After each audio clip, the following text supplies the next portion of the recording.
मित्रांनो, सर्वांचं स्वागत आहे आपल्या या क्लासमध्ये. तर आपण या क्लासमधून जी संयोजी ऊती आहे, जर तुम्ही ऊती आणि त्यांचे प्रकार जर बायोलॉजीमध्ये करत असाल तर त्याच्यामध्ये आपल्याला संयोजी ऊती ही जी ऊती आहे, तर या ऊतीचं आपल्या डिटेलमध्ये जी कन्सेप्ट आहे ते आपण या लेक्चरमधून क्लिअर करणार आहोत, की जेणेकरून तुमचा या मुद्द्यावरती कसा जरी प्रश्न आयोगाने विचारला तर तुमचे सगळे पॉईंट जे असतील तर ह्या कन्सेप्टच्या माध्यमातून आणि या लेक्चरच्या माध्यमातून तुमचे पूर्ण होऊन जातील. तर कुठेही व्हिडिओ स्किप न करता शेवटपर्यंत बघा. ज्यांनी अजून आपलं चॅनल सबस्क्राईब केलं नसेल त्यांनी नक्की चॅनल सबस्क्राईब करून घ्या.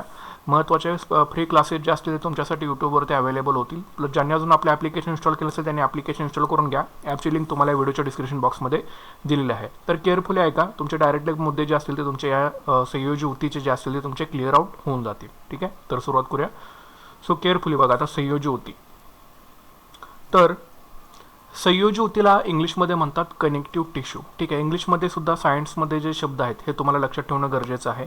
ठीक आहे, तर काय म्हणतात संयोजी ऊतीला, तर कनेक्टिव्ह टिश्यू असं संयोजी ऊतीला जे आहे ते म्हटलं जातं.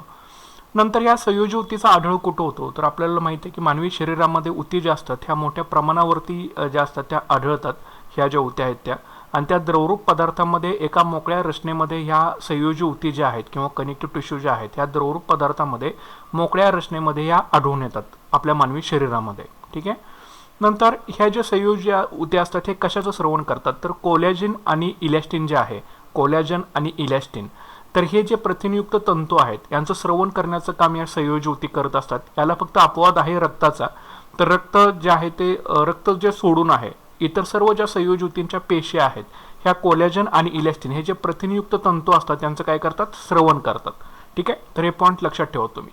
संयोजी ऊतीचे एकूण 4 प्रकार आहेत. कुठले 4 प्रकार आहेत, तर एक आहे द्रवरूप संयोजी ऊती, सैल संयोजी ऊती, अस्थियुक्त संयोजी ऊती आणि घनरूप संयोजी ऊती, असे हे संयोजी ऊतीचे काय आहेत, एकूण 4 प्रकार आहेत. कुठले 4 प्रकार, द्रवरूप संयोजी ऊती आहे, सैल संयोजी ऊती, अस्थियुक्त संयोजी ऊती आणि घनरूप संयोजी ऊती, असे कुणाचे 4 प्रकार आहेत. तर या संयोजी ऊतीचे किंवा कनेक्टिव्ह टिश्यूचे एकूण असे हे 4 प्रकार आहेत. ठीक आहे, नंतर रक्त कास्ती, रक्त म्हणजे काय, ब्लड, कास्ती म्हणजे कार्टिलेज असतात ते, आणि हाडे किंवा अस्थी म्हणजे काय, बोन, हे काय आहेत, हे विशिष्ट संयोजी ऊतीचे प्रकार आहेत किंवा स्पेशलाइज्ड कनेक्टिव्ह टिश्यू त्यांना आपण म्हणतो. तर रक्त, कास्ती, हाडे आणि अस्थी हे जे आहेत काय आहेत, विशिष्ट संयोजी ऊती.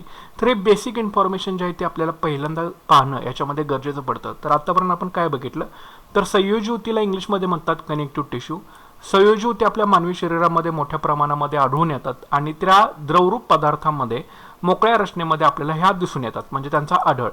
नंतर संयोजी ऊती ज्या आहेत किंवा कनेक्टिव्ह टिश्यू ज्या आहेत ह्या कोलॅजन आणि इलॅस्टिन नावाचे प्रथिनयुक्त जे तंतू असतात त्यांचं स्रवण करतात.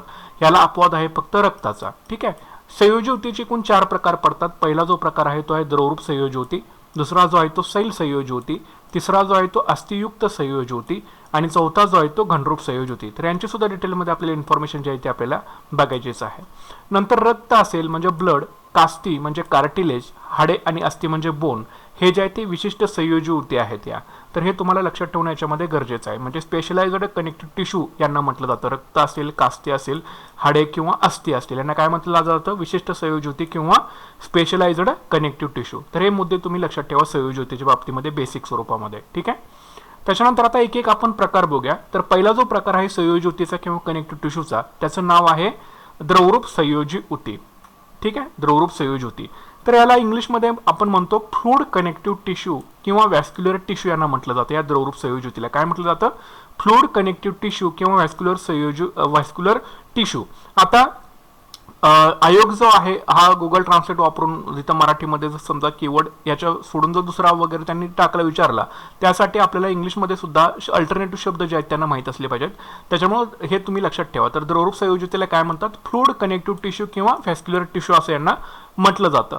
नंतर ह्या द्रवरूप संयोजी ऊतीचे एकूण 2 प्रकार आहेत. एक म्हणजे पडतो रक्त, त्याला ब्लड असं म्हणतो, आणि दुसरा म्हणजे लसिका, त्याला लिम्फ असं म्हटलं जातं. ठीक आहे, रक्त आणि लसिका असे एकूण 2 प्रकार या द्रवरूप संयोजी ऊतीमध्ये एकूण मोडतात किंवा हे 2 घटक याच्यामध्ये येतात असं सुद्धा आपण म्हणू शकतो इथं. तर आता त्याच्यामध्ये पहिल्यांदा रक्ताची जी इन्फॉर्मेशन आहे ते आपल्याला बघायचे आहे. आता रक्त जे आहे ते डिटेलमध्ये तुम्हाला जी मानवी रक्ताभिसरण संस्था आहे त्याच्यामध्ये सगळं तुम्हाला डिटेलमध्ये ते येऊन जाईल. पण आता आपल्याला द्रवरूप संयोजी ऊतीचे आपण प्रकार बघतोय, तर त्याच्यामुळे थोडक्यामध्ये तुम्हाला रक्ताची माहिती जी आहे तिथं पाहणं आपल्याला गरजेचं पडतं. ठीक आहे, तर रक्त याच्यामध्ये आपल्याला माहिती आहे याच्यामध्ये काय काय असतं रक्त, तर याच्यामध्ये असतं प्लाझ्मा असतं. प्लाझ्मा हे काय आहे, प्लाझ्मा जे आहे एक द्रवरूप साधारक जे आपण म्हणतो त्याला द्रवरूप साधारक म्हणून हे रक्तामध्ये असतं प्लाझ्मा. त्याच्यानंतर रेड ब्लड सेल असतात, ठीक आहे, म्हणजे तांबड्या रक्तपेशी, पांढऱ्या रक्तपेशी, WBC म्हणजे व्हाईट ब्लड सेल्स, आणि काही ब्लड प्लेटलेट्स असतात त्याच्यामध्ये, ठीक आहे, किंवा रक्तपिट्टिका असतात त्याच्यामध्ये. ह्या रक्तामध्ये आपल्याला सर्वांना बेसिक इन्फॉर्मेशन याची आपल्याला माहितच आहे. त्याच्यानंतर प्लाझ्मामध्ये काय असतं एक्झॅक्टली, तर प्लाझ्मामध्ये असतात प्रथिने असतात, क्षार असतात आणि काही संप्रेरक असतात त्या प्लाझ्मामध्ये, ठीक आहे. तर हे तुम्हाला पॉईंट लक्षामध्ये ठेवणं गरजेचं आहे. प्लाझ्मामध्ये काय असतं, प्रथिने असतात, काही क्षार असतात आणि काही संप्रेरक असतात. आता रक्ताचं कार्य काय, तर मुख्य कार्याचं वहनाचं कार्य आहे. तर काय कसलं वहन करतं रक्त जे आहे ते, तर अन्न पोषक द्रव्ये म्हणजे जे अन्नातील जी पोषक द्रव्ये आहेत त्यांचं वहन करण्याचं काम करतं, संप्रेरके वहन करण्याचं काम करतं, आणि काही उत्सर्जित पदार्थ जे आहेत त्यांचं वहन करण्याचं काम कोण करतं, तर हे रक्त जे आहे ते करत असतात. तर या गोष्टी तुम्हाला याच्यामध्ये माहित पाहिजेत. अजून एक रक्ताचं कार्य आहे की समतोल ठेवण्याचं काम करतं. तर कशाचं समतोल ठेवतं रक्त जे आहे ते, तर उष्णता जी आहे मानवी शरीरातील उष्णता असेल किंवा पाण्याचं जे समतोल आहे हे ठेवण्याचं काम कोण करत असतं, तर हे रक्त करत असतं, ठीक आहे. तर हे मुद्दे जे आहेत तुम्हाला या रक्ताच्या संबंधामध्ये ह्या द्रवरूप संयोजी एकूण 2 घटक आहेत, रक्त आणि लसिका. तर रक्ताच्या बाबतीमध्ये थोडेसे पॉईंट तुम्हाला याच्यामध्ये लक्षात ठेवणं थोडंसं गरजेचं पडतं. आता रक्त आपल्या मानवी शरीरामध्ये कुठल्या रक्ताभिसरण संस्थेमार्फत वाहतं, तर बंदिस्त जी रक्ताभिसरण संस्था आहे याच्या मार्फत जे आहे हे रक्त जे असतं हे वाहत असतं. तर हे तुम्हाला लक्षात ठेवणं गरजेचं आहे, ठीक आहे. बंदिस्त रक्ताभिसरण संस्थेमार्फत जे आहे हे रक्त संपूर्ण शरीरामध्ये वाहत असतं, ठीक आहे. त्याच्यानंतर पुढचा जो पॉईंट आहे तो आहे लसिकाचा. एकूण 2 टाईप घटक आहेत द्रवरूप संयोजक, म्हणजे एक म्हणजे रक्त आणि दुसरा म्हणजे लसिका. तर रक्ताची माहिती बघितली. तर लसिका म्हणजे काय, तर लसिकाला इंग्लिशमध्ये आपण लिम्फ असं त्याला इंग्लिशमध्ये म्हटलं जातं. तर लसिका काय करतं, तर हे स्रवण करतं.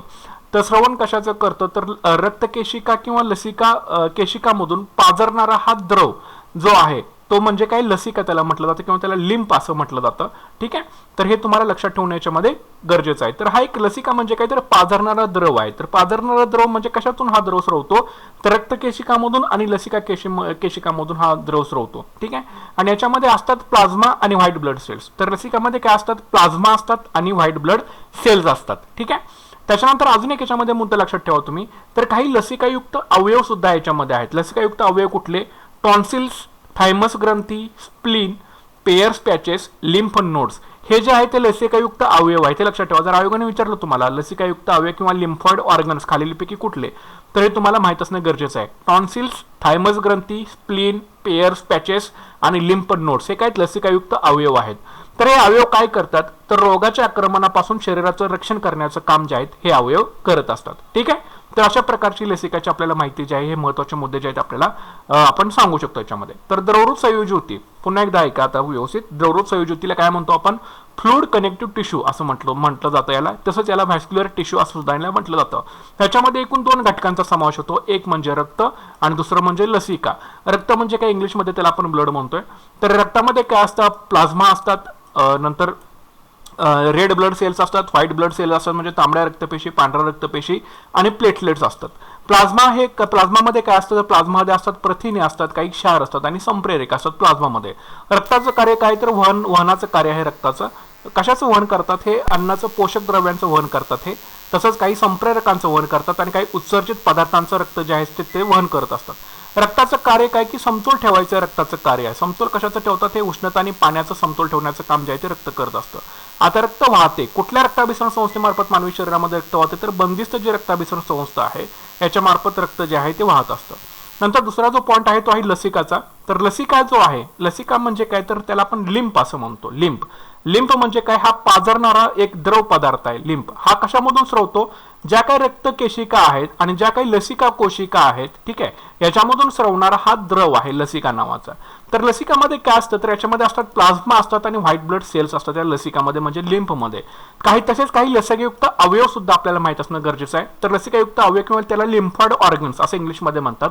तर लिम्फॉइड ऑर्गन्स कुठले आहेत, तर एक आहे टॉन्सिल्स आहे, थायमस ग्रंथी आहे, स्प्लीन आहे, पेयर्स पॅचेस आहेत, लिम्फ नोड्स आहेत. हे काय लसिकायुक्त अवयव आहेत. हे काय करतात, मानवी शरीराचं रोगाच्या आक्रमणापासून संरक्षण करण्याचं काम जे आहे हे लिम्फॉइड ऑर्गन्स किंवा लसिकायुक्त अवयव करतात. तर अशा प्रकारे हा द्रवरूप संयोजी होती, हा संयोजी होतीचा पहिला प्रकार आपण बघितला, द्रवरूप संयोजी होती. पुढचा जो प्रकार आहे त्याचं नाव आहे सैल संयोजी होती. काय नाव आहे याचं, सैल संयोजी होती. त्याला इंग्लिशमध्ये म्हणतात loose connective tissue. Loose connective tissue त्याला इंग्लिशमध्ये म्हटलं जातं. आता याचे एकूण दोन टाइप्स आहेत या लूज कनेक्टिव्ह टिश्यूचे किंवा सैल संयोजी ऊतीचे. एक म्हणजे आहे तो विरल संयोजी ऊती आणि दुसरा जो आहे तो मेद संयोजी ऊती किंवा चरबीयुक्त संयोजी ऊती. असे एकूण दोन टाइप पडतात त्या सैल संयोजी ऊतीचे. ठीक आहे, इंग्लिशमध्ये म्हणतात त्याला लूज कनेक्टिव्ह टिश्यू. दोन टाइप आहेत, विरल आणि मेद. विरल संयोजी ऊती आणि मेद संयोजी ऊती किंवा चरबीयुक्त संयोजी ऊती. तर त्याच्यामधला पहिला प्रकार जो आहे तो विरल ऊती, त्याला एरिओलर टिश्यू असं इंग्लिशमध्ये नाव आहे. काय आहे त्याला? एरिओलर टिश्यू म्हणजे विरल ऊती. लक्षात ठेवा, इंग्लिश मधला सुद्धा कीवर्ड तुम्हाला लक्षात ठेवणं गरजेचं आहे. तर आता याच्यामध्ये पॉइंट्स बघूया आपण. तर या विरल ऊतीमध्ये कोणाकोणाचा समावेश होतो? तर ज्या काही मास्टपेशी आहेत, मॅक्रोफाजेस आहेत, लिम्फोसाइट्स आहेत, क्रोमॅटोफोर्स आहेत, फायब्रोब्लास्ट आहेत, या सर्वांचा समावेश हा विरल ऊतीमध्ये होतो. आयोग इथं आपल्याला प्रश्न विचारू शकतो की खालीलपैकी कोणाचा समावेश हा विरल ऊतीमध्ये होतो किंवा एरिओलर टिश्यूज मध्ये होतो? तर तुमचा आन्सर असला पाहिजे मास्टपेशी, मॅक्रोफाजेस, लिम्फोसाइट्स, क्रोमॅटोपोर्स आणि फायब्रोब्लास्ट या सर्वांचा समावेश जो होतो तो हा विरल ऊतीमध्ये होतो. ठीक आहे, त्याच्यानंतर हे याच्यामध्ये जेली सारखे काही आधारक असतात आणि काही लवचिक तंतू किंवा रेटिक्युलर फायबर जे आहेत या विरल ऊतीमध्ये असतात. हे पॉईंट तुम्ही लक्षात ठेवा, जे पॉईंट सांगतो केअरफुली लक्षात ठेवा. ठीक आहे, त्याच्यानंतर यांचा आढळ कुठे होतो? तर हे विरल ऊती जे आहेत ते रक्तवाहिन्यांच्या आजूबाजूला आपल्याला आढळतात. त्वचा आणि स्नायूंच्या दरम्यान सुद्धा ह्या विरल ऊती आपल्याला एरिओलर टिश्यू जे आहेत ते आपल्याला आढळून येतात. म्हणजे आढळ सुद्धा आपल्याला माहित असलं पाहिजे. आता विरल ऊतीचे कार्य काय आहे? जे काही इंद्रिय आहेत त्या इंद्रियांना आधार, लवचिकता आणि शक्ती प्रदान करण्याचं काम ज्या विरल ऊती असतात आणि काही ठिकाणी हे रिपेअरिंग करण्याचं सुद्धा काम जे आहे ह्या विरल ऊती ज्या असतात त्या करत असतात. ठीक आहे, तर ह्या गोष्टी तुम्हाला ज्या ते लक्षात ठेवणं गरजेचं आहे त्या विरल ऊतीमध्ये. ओके, तर आपण बघतोय सेल संयोजी ऊती, लूज कनेक्टिव्ह टिश्यू. याचे एकूण दोन टाइप आहेत, विरल संयोजी ऊती आणि मेद संयोजी ऊती. आता विरल संयोजी ऊती त्याला इंग्लिशमध्ये म्हणतो आपण एरिओलर टिश्यू. एरिओलर टिश्यू याच्यामध्ये कोणाकोणाचा समावेश होतो हा पॉईंट लक्षात ठेवा. मास्टपेशी, मॅक्रोफाजेस, लिम्फोसाइट्स, क्रोमॅटोफोर्स आणि फायब्रोब्लास्ट. याच्यामध्ये विरल ऊतीमध्ये काय असतं? जेलीसारखा आधारक असतात, काही लवचिक तंतू असतात. विरल ऊतीचा आढळ कुठे होतो? रक्तवाहिन्यांच्या आजूबाजूला, त्वचा आणि स्नायूंच्या दरम्यान या विरल ऊतींचा आढळ दिसून येतो. यांचं कार्य काय विरल ऊतींचं? इंद्रियांना आधार देणं, लवचिकता त्यांना प्रदान करणं, इंद्रियांना शक्ती प्रदान करणं आणि रिपेअरिंग मध्ये ह्या विरल ऊती कामी येतात. त्याच्यानंतर पुढचा जो प्रकार आहे तो आहे मेद ऊती किंवा चरबीयुक्त संयोजी ऊती. ह्याला ॲडिपोज टिश्यूज असं इंग्लिशमध्ये म्हटलं जातं, ॲडिपोज टिश्यूज. ठीक आहे, तर हे तुम्ही लक्षात ठेवा. आता आयोग काय काय करतं कधी कधी हा ॲडिपोज जो वर्ड आहे डायरेक्ट मराठीमध्ये म्हणजे ॲडिपोज म्हणून तुम्हाला हे विचारू शकतं. त्याच्यामुळे ॲडिपोज म्हणजे काय तर मेद ऊती किंवा चरबीयुक्त ऊती जे आहेत त्यांना ॲडिपोज ऊती असं म्हटलं जातं. लक्षात ठेवा, किंवा मेद ऊती त्यांना म्हटलं जातं. आता मेद ऊती आहे त्याचा अर्थ याच्यामध्ये काय असणार आहेत? मेद किंवा ज्या चरबी आहेत किंवा फॅट्स आहेत ह्या मेद ऊती ज्या असतात त्या मेदपिंडाने काय केलेल्या असतात? भरलेल्या असतात आणि त्यांच्यामध्ये एक जेलीसारखा आधारक देखील असतो याच्यामध्ये.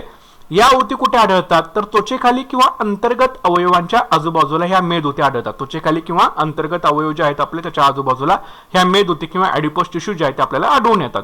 यांचं कार्य काय आहे मेद ऊतींचं? तर आपल्याला माहिती आहे मेदाचं संश्लेषण करणं, त्यांचं संग्रहण करणं, चयापचय करणं ह्या मेद ऊतींचं कार्य आहे. तसंच ते उष्णतारोधक म्हणून सुद्धा काम करतात, विषवाहक म्हणून सुद्धा काम करतात, ऊर्जा पुरवण्याचं काम सुद्धा काम करतात आणि स्निग्ध किंवा मेद पदार्थ साठवण्याचं काम जे आहे ह्या ॲडिपोज टिश्यू किंवा मेद ऊती जे असतात त्या करत असतात. ठीक आहे, तर अशा प्रकारच्या मेद ऊतीबद्दल आपल्याला माहिती जी आहे ती आपल्याला पाहणं थोडंसं या पॉईंटमध्ये गरजेचं पडतं. तर अशा प्रकारे एकूण सैल संयोजी ऊतीची माहिती आहे. तर पुन्हा एकदा रिकॅप करूया आपण. तर बघा, सैल संयोजी ऊती इंग्लिशमध्ये म्हणतात लूज कनेक्टिव्ह टिश्यू. याचे एकूण दोन प्रकार आहेत, एक म्हणजे विरल संयोजी ऊती आणि दुसरा म्हणजे मेद संयोजी ऊती. आता विरल ऊती ह्याला इंग्लिशमध्ये म्हणतात एरिओलर टिश्यूज. एरिओलर टिश्यूज याच्यामध्ये कोणाकोणाचा समावेश होतो? तर मास्टपेशी. तुम्हाला विचारतील मास्टपेशी समावेश खालीलपैकी कोणत्या ऊतीच्या प्रकारामध्ये होतो? तर तुम्हाला माहित असलं पाहिजे विरल ऊती किंवा एरिओलर टिश्यूज मध्ये मास्टपेशीज, मॅक्रोफाजेस, लिम्फोसाइट्स, क्रोमॅटोफोर्स आणि फायब्रोब्लास्ट या सर्वांचा समावेश जो आहे हा विरल ऊतीमध्ये होतो. त्याच्यामध्ये काय असतात तर जेलीसारखे आधारक असतात, आधार देण्याचं काम, जेलीसारखे आधारक असतात आणि याच्यामध्ये लवचिक तंतू असतात, त्याला रेटिक्युलर फायबर्स असं यांना म्हटलं जातं. त्या विरल ऊतींचा आढळ कुठे कुठे होतो? तर रक्तवाहिन्यांच्या ह्या आजूबाजूला असतात विरल ऊती. त्वचा आणि स्नायूंच्या सुद्धा दरम्यान या विरल ऊती असतात. या विरल ऊतींचं कार्य काय आहे? तर इंद्रियांना आधार देण्याचं काम करतात, त्या लवचिकता प्रदान करण्याचं काम करतात, शक्ती प्रदान करण्याचं काम करतात आणि काही ठिकाणी रिपेअरिंग म्हणून सुद्धा ह्या विरल ऊती काम करत असतात. ठीक आहे, तर ही विरल ऊती. आणि मेद ऊती. मेद ऊती म्हणजे काय? इंग्लिशमध्ये त्याला काय म्हणतात तर ॲडिपोज टिश्यूज असं म्हणलं जातं. मेद म्हणजे काय? चरबी. तर या मेद ऊती ज्या त्या मेदपिंडांनी किंवा फॅट्सनी भरलेल्या असतात. याच्यामध्ये एक जेलीसारखा आधारक असतो. याचा आढळ कुठं होतो मेद ऊतीचा? तर त्वचेखाली आणि अंतर्गत अवयवांच्या आजूबाजूला यांचा आढळतो. मेदाचं कार्य काय, मेदऊतीचं कार्य काय, तर मेद संश्लेषण करणं, संग्रहण करणं, चयापचय करणं, उष्णतारोधक, विषवाहक, ऊर्जा पुरवणं, तसंच स्निग्ध किंवा मेद पदार्थ साठवण्याचं काम जे आहे त्या ॲडिपोज टिश्यूज किंवा मेदऊती ज्या आहेत ह्या करत असतात. ठीक आहे, तर असा एक प्रकार आहे दुसरा सैल संयोजी ऊती. संयोजी ऊतीचा दुसरा प्रकार सैल संयोजी ऊती. ठीक आहे, आता पुढचा प्रकार बघूया. तर पुढचा प्रकार जो आहे तो आहे अस्थियुक्त ऊती. काय नाव आहे याचं, अस्थियुक्त ऊती. तर आता केअरफुली ऐका. तर याला इंग्लिशमध्ये म्हणतात स्केलेटल टिश्यूज किंवा सपोर्टिंग टिश्यूज. काय म्हणतात त्याला इंग्लिशमध्ये, स्केलेटल टिश्यूज किंवा सपोर्टिंग टिश्यूज असं म्हटलं जातं या अस्थियुक्त ऊतीला. इंग्लिशमध्ये सुद्धा शब्द तुम्हाला अल्टरनेटिव्ह लक्षात मध्ये ठेवणं गरजेचं आहे. आता याच्यामध्ये बघा, तर याचे एकूण टाइप्स काय आहेत या अस्थियुक्त ऊतीचे, तर एकूण 2 टाइप्स याच्यामध्ये आपण सांगू शकतो. एक म्हणजे कास्टिक किंवा कोरचा म्हणजे कार्टिलेज किंवा कॉन्ड्रोसाइट्स, आणि दुसरा म्हणजे अस्थि. असे एकूण 2 टाइप आपल्याला अस्थियुक्त ऊतीचे सांगता येतात. कास्टिक किंवा कोरचा, कार्टिलेज किंवा कॉन्ड्रोसाइट्स किंवा अस्थि, असे कोणाचे 2 टाइप्स आपल्याला सांगता येतात. दोन्ही टाइपची थोडीशी आपल्याला इन्फॉर्मेशन जी आहे ती बघणं गरजेचं आहे. पहिल्यांदा आपण कास्टिक किंवा कोरचा, कार्टिलेज किंवा कॉन्ड्रोसाइटची माहिती बघूया.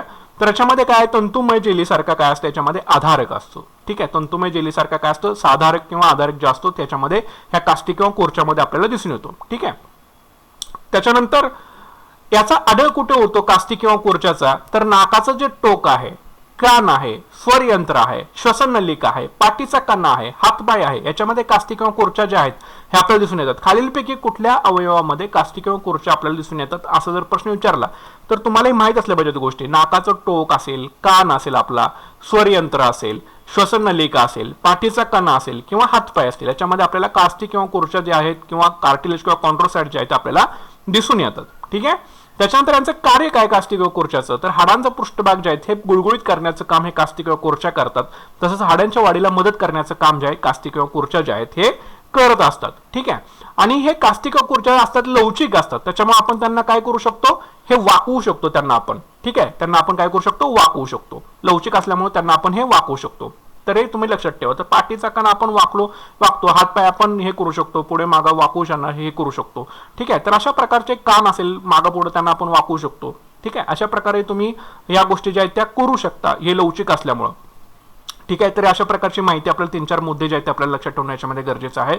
मेन पॉईंट लक्षात ठेवायचा, आढळ कुठे आहे कास्टिक कोरच्याचा, नाकाचं टोक असेल, कान असेल, स्वर यंत्र असेल, श्वसन नलिका असेल, पाठीचा कणा असेल आणि हातपाय असतील. ठीक आहे, त्याच्यानंतर अस्थि, त्याला इंग्लिशमध्ये म्हणतो आपण बोन. तर बघा, अस्थिमध्ये काय आढळतं, तर कॅल्शियम क्षार आणि जे कोलॅजन तंतू आहेत यांचा आढळ जो आहे हा अस्थिमध्ये आपल्याला दिसून येतो. कॅल्शियम क्षार आणि कोलॅजन तंतू लक्षात ठेवा. नंतर हे कशापासून म्हणतात, तर एकूण 3 प्रकारच्या पेशीपासून हे अस्थि बनतात. कुठल्या 3 प्रकारच्या पेशी, ओस्टिओब्लास्ट, ओस्टिओसाइट्स आणि ओस्टिओसिस्ट. ठीक आहे, ओस्टिओब्लास्ट, ओस्टिओसिट्स आणि ओस्टिओसिस्ट ह्या 3 प्रकारच्या पेशीने या अस्थि किंवा बोन ज्या आहेत त्या बनतात. लक्षात ठेवा.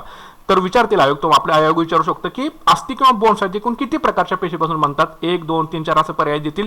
तर आपल्याला माहित असलं पाहिजे की 3 प्रकारच्या पेशीने बनतात. 3 प्रकारच्या पेशीने कुठल्या, ओस्टिओब्लास्ट असेल, ओस्टिओसाइट्स असेल, ओस्टिओसिट्स असेल, अशा एकूण 3 प्रकारच्या पेशीने अस्थि बनतात. तर यांचा आढळ कुठे होतो, तर हाडांच्या लॅकुनी या भागामध्ये ह्या अस्थि किंवा बोन्स जे असतात आपल्याला दिसून येतात. हाडांच्या लॅकुनी या भागामध्ये, तर लॅकुनी हा शब्द यातला महत्वाचा आहे. लॅकुनी या भागामध्ये अस्थींचा आढळ जो आहे आपल्याला दिसून येतो. लक्षात ठेवा, बोन. त्याच्यानंतर अस्थि जे आहे, अस्थि स्थिर स्वरूपामध्ये असतात. कुठे असतात स्थिर स्वरूपामध्ये, जे कॅल्शियम आणि फॉस्फरसच्या सांगाड्याच्या रचनेमध्ये अस्थि जे आहेत ह्या स्थिर स्वरूपामध्ये आपल्याला दिसून येतात. ठीक आहे, कॅल्शियम आणि फॉस्फरसच्या सांगाड्यामध्ये. ओके, आणि यांचं कार्य काय अस्थींचं, तर अवयवांना आधार देणं, हालचाल करण्याला मदत करणं अवयवांना, आणि अवयवाचं संरक्षण करण्याचं काम जे आहे हे अस्थि ज्या आहेत त्या करत असतात. ओके, तर अस्थिमध्ये काय आढळतं, कॅल्शियम क्षार, कोलॅजन तंतू. किती प्रकारच्या पेशीने अस्थि बनतात, 3 प्रकारच्या पेशींनी. कुठल्या 3 प्रकारच्या पेशी, ओस्टिओब्लास्ट, ओस्टिओसाइट्स आणि ओस्टिओसिस्ट. ठीक आहे, तर या आढळतात कुठे आहे 3 प्रकारच्या पेशी, तर हाडांचा जो लॅकुनीचा भाग आहे याच्यामध्ये त्या पेशी ज्या आहेत त्या आढळून येतात. अस्थि ज्या आहेत त्या स्थिर कुठे असतात, तर कॅल्शियम आणि फॉस्फरसच्या सांगाड्याच्या रचनेमध्ये अस्थि या स्थिर पद्धतीनं बसलेल्या असतात. त्यांचं कार्य काय अस्थींचं, तर अवयवांना आधार देणं, हालचाल करण्याला मदत करणं आणि अवयवांचं संरक्षण करणं, यांचं असं एक कार्य आहे अस्थीचं. तर अशा प्रकारे ही अस्थियुक्त ऊती जे आहे ते संयोजी ऊतीचा एक 3रा प्रकार जो आहे तो आपण याच्यामध्ये बघितलेला आहे. तर पुन्हा एकदा रिकॅप क्विक मध्ये करूया आपण. तर अस्थियुक्त ऊती इंग्लिशमध्ये काय म्हणतात, स्केलेटल टिश्यूज आणि सपोर्टिंग टिश्यूज. याचे टाइप्स आहेत कास्टिक किंवा कोरच्या, कार्टिलेज किंवा कॉन्ड्रोसाइट्स आणि अस्थि. असे एकूण 2 टाइप्स आहेत. कास्टिक किंवा कोरच्या, कार्टिलेज किंवा कॉन्ड्रोसाइट्स असं त्यांना म्हटलं जातं. याच्यामध्ये काय असतं, तंतुमय जेलीसारखा साधारक असतो. आढळ कुठे कास्टिक किंवा कोरच्याचा, नाकाचं टोक, कान, स्वरयंत्र, श्वसन नलिका, पाठीचे कान आणि हातपाय. कास्टिक खुर्च्याचं कार्य काय? हाडांचा पृष्ठभाग गुळगुळीत करणं, हाडांच्या वाढीला मदत करणं. कास्टिक खुर्च्या लवचिक असतात, त्याच्यामुळे आपण त्यांना वाकवू शकतो. दुसरा जो प्रकार आहे तो आहे अस्थिचा. अस्थि कशामध्ये? याच्या अस्थिमध्ये काय आढळतं? कॅल्शियम क्षार आढळतात आणि कोलॅजनचे तंतू आढळतात आपल्याला. या अस्थि एकूण 3 प्रकारच्या पेशींनी बनतात: ओस्टिओब्लास्ट, ओस्टिओसाइट्स आणि ओस्टिओसिस्ट. या ओस्टिओब्लास्ट, ओस्टिओसाइट्स आणि ओस्टिओसिट जे आहेत ते हाडाच्या कुठल्या भागामध्ये आढळतात? तर या लॅकुनी भागामध्ये आढळतात, लक्षात ठेवा. नंतर कॅल्शियम आणि फॉस्फरस सांगाड्याच्या रचनेमध्ये अस्थि जे असतात त्या स्थिर स्वरूपामध्ये आपल्याला दिसून येतात. अस्थिचं कार्य काय? अवयवांना आधार देणं, त्या अवयवांना हालचाल करण्याला मदत करणं आणि अवयवांचं संरक्षण करण्याचं काम ह्या अस्थि किंवा बोन्स जे आहेत हे करत असतात. तर अशा प्रकारची माहिती जी आहे हे तुम्हाला पाहणं थोडीशी याच्यामध्ये गरजेचं पडतं. ठीक आहे. त्याच्यानंतर जो चौथा प्रकार आहे संयोजी ऊतीचा, तिचं नाव आहे घनरूप संयोजी ऊती. काय नाव आहे? घनरूप संयोजी ऊती. तर याला इंग्लिशमध्ये म्हणतात डेन्स कनेक्टिव्ह टिश्यू, असं याला इंग्लिशमध्ये म्हटलं जातं, डेन्स कनेक्टिव्ह टिश्यू. ओके. तर याचं स्वरूप जे आहे ते नियमित किंवा अनियमित स्वरूपाचे आहे. ह्या घनरूप संयोजी ऊती असतात, म्हणजे नियमित पण आहेत आणि अनियमित स्वरूपाचे दोन्ही सुद्धा प्रकारचे आपल्याला घनरूप संयोजी ऊती जे आहेत ते आपल्याला बघायला मिळतात. ठीक आहे. म्हणजे स्वरूप बघायला मिळतं त्यांचं. यांचे एकूण 2 प्रकार पडतात घनरूप संयोजी ऊतीचं. एक म्हणजे स्नायुरज्जू आणि दुसरा म्हणजे अस्थिबंध. स्नायुरज्जू आणि अस्थिबंध. तर आता यांची माहिती बघूया आपण. तर स्नायुरज्जू त्याला इंग्लिशमध्ये म्हटलं जातं टेंडॉन्स. काय म्हटलं जातं त्याला? टेंडॉन्स असं म्हटलं जातं, लक्षात ठेवा. टेंडॉन्स. स्नायुरज्जूला इंग्लिशमध्ये म्हटलं जातं टेंडॉन्स. तर बघा, तर ह्या पांढऱ्या तंतुमय संयोजी ऊती आहेत. स्नायुरज्जू ज्या आहेत त्या पांढऱ्या तंतुमय संयोजी ऊती आहेत. याच्यामध्ये कोलॅजनचं प्रमाण जास्त असतं आणि फायब्रोब्लास्ट पेशींचं प्रमाण ह्या स्नायुरज्जूमध्ये कसं असतं? कमी असतं. तर पॉईंट लक्षात ठेवा, इम्पॉर्टंट आहेत. स्नायुरज्जू किंवा टेंडॉन्स कसले असतात? पांढऱ्या तंतुमय संयोजी ऊती असतात. कोलॅजनचं प्रमाण स्नायुरज्जूमध्ये जास्त असतं. फायब्रोब्लास्ट पेशींचं प्रमाण कमी असतं. कधी कधी तुम्हाला गुणधर्मावरून एखादा प्रकार ओळखायला सांगितलं त्यांनी, तर तुम्हाला माहित असणं गरजेचं आहे. तर पांढऱ्या तंतुमय संयोजी ऊती आहेत त्या, कोलॅजनचं प्रमाण या स्नायुरज्जूमध्ये जास्त आहे, फायब्रोब्लास्ट पेशींचं प्रमाण याच्यामध्ये कमी आहे. ह्या कशा आहेत? टणक आहेत, तंतुमय आहेत आणि कमी लवचिक स्वरूपाच्या या स्नायुरज्जू असतात. ठीक आहे. टणक, तंतुमय आणि कमी लवचिक. नंतर यांचा आढळ कुठं होतो? स्नायू आणि हाडांच्या मधील भागामध्ये ह्या स्नायुरज्जू किंवा टेंडॉन्स असतो. स्नायू आणि हाडांच्या मधल्या भागामध्ये, लक्षात ठेवा, आढळ. ओके. यांचं कार्य काय आहे? स्नायूंना हाडाशी जोडणे. हे या स्नायुरज्जू किंवा टेंडॉनचं सिंपलमध्ये कार्य आहे, स्नायूंना हाडाशी जोडणे. त्याच्यानंतर पुढचा जो पॉईंट आहे तो आहे अस्थिबंधाचा. अस्थिबंधाला इंग्लिशमध्ये म्हटलं जातं लिगॅमेंट्स. काय म्हटलं जातं त्याला? लिगॅमेंट्स असं म्हटलं जातं अस्थिबंधाला. तर या अस्थिबंध कसल्या पेशी संयोजी ऊती आहेत? तर या पिवळ्या तंतुमय संयोजी ऊती आहेत. अस्थिबंध ज्या आहेत त्या पिवळ्या तंतुमय संयोजी ऊती आणि स्नायुरज्जू ज्या आहेत ते कुठल्या? पांढऱ्या तंतुमय संयोजी ऊती आहेत. लक्षात ठेवा, अस्थिबंध आहेत त्या पिवळ्या तंतुमय संयोजी ऊती आहेत आणि स्नायुरज्जू ज्या आहेत त्या पांढऱ्या तंतुमय संयोजी ऊती आहेत. याच्यामध्ये ह्या कशा आहेत? ह्या टणक आहेत, परंतु ह्या अतिशय लवचिक आहेत आणि याच्या बदल्यात स्नायुरज्जू कशा आहेत? ह्या कमी लवचिक होते स्नायुरज्जू, पण अस्थिबंध जे आहेत ते अतिशय लवचिक आहेत, मात्र ते कशा टणक आहेत. ठीक आहे. आणि यांचा आढळ कुठं होतो? तर 2 हाडांच्या मध्यभागी आणि सांध्याच्या ठिकाणी जे आहे ते अस्थिबंध किंवा लिगॅमेंट जे आहे ते आपल्याला दिसून येतात. 2 हाडांच्या मध्यभागी आणि सांध्याच्या ठिकाणी आपल्याला अस्थिबंध जे आहेत हे दिसून येतात. ठीक आहे. अस्थिबंधाचं कार्य काय? तर 2 हाडांना जोडणं आणि त्यांना मजबूत आणि टणक बनवणं, हे अस्थिबंध किंवा लिगॅमेंटचं काय कार्य आहे? 2 हाडांना जोडणं, त्यांना मजबूत आणि टणक बनवणं, असं हे अस्थिबंधाचं काय आहे? कार्य आहे. ओके. तर हे झालं घनरूप संयोजी ऊतीची माहिती. तर घनरूप संयोजी ऊतीला इंग्लिशमध्ये काय म्हटलं जातं? तर डेन्स कनेक्टिव्ह टिश्यू असं या घनरूप संयोजी ऊतीला म्हटलं जातं. याचं स्वरूप कसं आहे? नियमित आणि अनियमित प्रकारच्या ह्या घनरूप संयोजी ऊती असतात. ठीक आहे. म्हणजे स्वरूप असतं त्यांचं नियमित किंवा अनियमित. याचे एकूण 2 प्रकार पडतात. एक म्हणजे स्नायुरज्जू आणि दुसरा म्हणजे अस्थिबंध. स्नायुरज्जूला इंग्लिशमध्ये म्हटलं जातं टेंडॉन्स. हे कशा प्रकारचे आहेत? तर त्या पांढऱ्या तंतुमय संयोजी ऊती असतात. स्नायुरज्जू जे आहेत ते पांढऱ्या, लक्षात ठेवा, पांढऱ्या. ह्याच्यामध्ये कोलॅजनचं प्रमाण कसं असतं? जास्त असतं. फायब्रोब्लास्टचं प्रमाण, फायब्रोब्लास्ट पेशींचं प्रमाण कसे असतं? याच्यामध्ये कमी असतं. हे असतात टणक, असतात तंतुमय, मात्र असतात कमी लवचिक. टणक, तंतुमय मात्र कमी लवचिक असतात. त्याचा आढळ कुठं होतो? स्नायू आणि हाडांच्या मधील भागामध्ये. जे स्नायू आणि हाड आहे यांच्या मधील भागामध्ये स्नायुरज्जू किंवा टेंडॉन्स आपल्याला दिसून येतात. या स्नायुरज्जूचं कार्य काय आहे? स्नायूंना हाडाशी जोडणे. स्नायूंना हाडाशी जोडणे काम जे आहे ते स्नायुरज्जू किंवा टेंडॉन जे आहे ते करत असतात. आणि दुसरा जो प्रकार आहे तो आहे अस्थिबंध, लिगॅमेंट्स. ठीक आहे. घनरूप संयोजी ऊतीचा दुसरा प्रकार आहे अस्थिबंध किंवा लिगॅमेंट्स. तर लिगॅमेंट्स जे असतात ते कसले असतात? ते पिवळ्या तंतुमय संयोजी ऊती असतात. त्या हे टणक असतात, मात्र परंतु ते अतिशय लवचिक स्वरूपाचे असतात त्याच्या. आणि याचा आढळ कुठे होतो? तर 2 हाडांच्या मध्यभागी आणि सांध्याच्या ठिकाणी जे आहेत हे अस्थिबंध किंवा लिगॅमेंट जे असतात आपल्याला दिसून येतात. 2 हाडांच्या मध्यभागी आणि सांध्याच्या ठिकाणी आपल्याला हे अस्थिबंध किंवा लिगॅमेंट जे आहेत आपल्याला दिसून येतात. त्याचं कार्य काय? तर 2 हाडांना जोडायचं काम जे असतं ते लिगॅमेंट्स किंवा अस्थिबंध जे असतात ते करत असतात आणि त्यांना मजबूत आणि टणक बनवण्याचं काम सुद्धा हे लिगॅमेंट जे आहे किंवा अस्थिबंध जे आहे ते करत असतं.